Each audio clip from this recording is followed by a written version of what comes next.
कार्तिक मास की जय, अहोई माता की जय। भक्तजनों, हमारे ज्ञान गंगा चैनल में आप सभी का स्वागत है। आज हम अहोई अष्टमी व्रत कथा श्रवण करेंगे। यह व्रत कार्तिक मास की कृष्ण पक्ष अष्टमी के दिन किया जाता है। इस व्रत को आरोग्यता प्राप्ति एवं दीर्घ जीवी संतान होने के निमित्त किया जाता है। इस व्रत को दिन भर निराहार रहकर स्त्रियों द्वारा किया जाता है। रात्रि में चंद्र उदय होने के बाद दीवार पर बनी अहोई माता के चित्र के सामने किसी एक लोटे में जल भरकर रख दें। चांदी द्वारा निर्मित चांदी की स्याऊ की मूर्ति और 2 गुड़िया रखकर उसे मोली से गूंथ लें। तत्पश्चात रोली अक्षत से उनकी पूजा करें। फिर पहले से रखे जलपूर्ण पात्र से चंद्रमा को अर्घ दान करें। इसके अनंतर हाथ में गेहूं के 7 दाने रखकर अहोई माता की कथा सुने। कथा श्रवण करने के बाद मौली से पिरोई गई अहोई माता को गले में पहन लें। अर्पित किए गए नैवेद्य को ब्राह्मण को दान कर दें। यदि ब्राह्मण ना हो तो अपनी सास को ही दे दें। इसके अनंतर स्वयं भोजन करें। प्रत्येक संतान उत्पत्ति के पश्चात एक एक अहोई माता की मूर्ति बनवाकर पूर्व के गूंदे हुए मूली में बढ़ाती जाएं।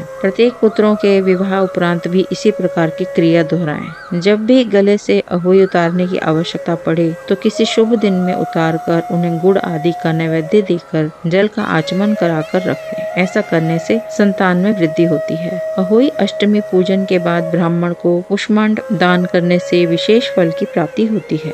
अहोई अष्टमी की व्रत कथा इस प्रकार है।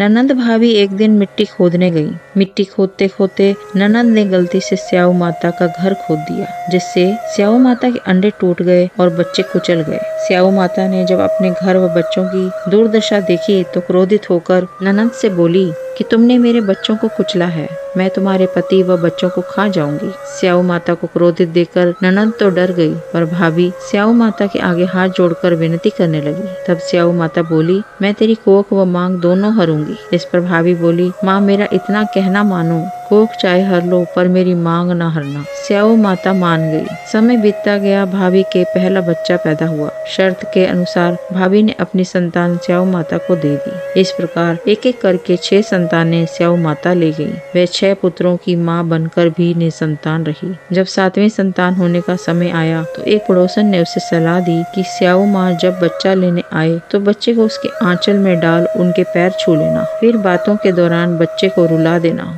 जब स्याऊ माँ पूछे कि यह क्यों रो रहा है तो कहना कि तुम्हारे कान की बाली मांगता है। बाली देकर वे बच्चों को ले जाने लगे तो फिर उनके पांव छू लेना। यदि वे पुत्रवती होने का आशीर्वाद दे तो बच्चे को मत ले जाने देना। 7वीं संतान भी हुई। स्याऊ माता उसे लेने आई। पड़ोसन के बताए अनुसार उसने सारी बातें उसी तरह की, जिसमें स्याऊ माता ने अपनी हार मान ली तथा कहने लगी, मुझे तुम्हारे पुत्र नहीं चाहिए, मैं तो तुम्हारी परीक्षा ले रही थी। यह कहकर स्याऊ माता ने अपनी लट फटकारी तो 6 पुत्र पृथ्वी पर आ पड़े। भाभी अपने सभी पुत्रों को पाकर भाव विभोर उठी। स्याऊ माता ने प्रसन्न होकर मन से भाभी को आशीर्वाद दिया। ऐसा माना जाता है कि जिन स्त्रियों की संतान नहीं होती, इस व्रत को करने से उनको अहोई माता जल्दी ही संतान प्रदान करती हैं। बोलो अहोई माता की जय। कार्तिक मास महात्म्य की जय। जय श्रीमन नारायण, जय श्री राधे, जय श्री श्याम।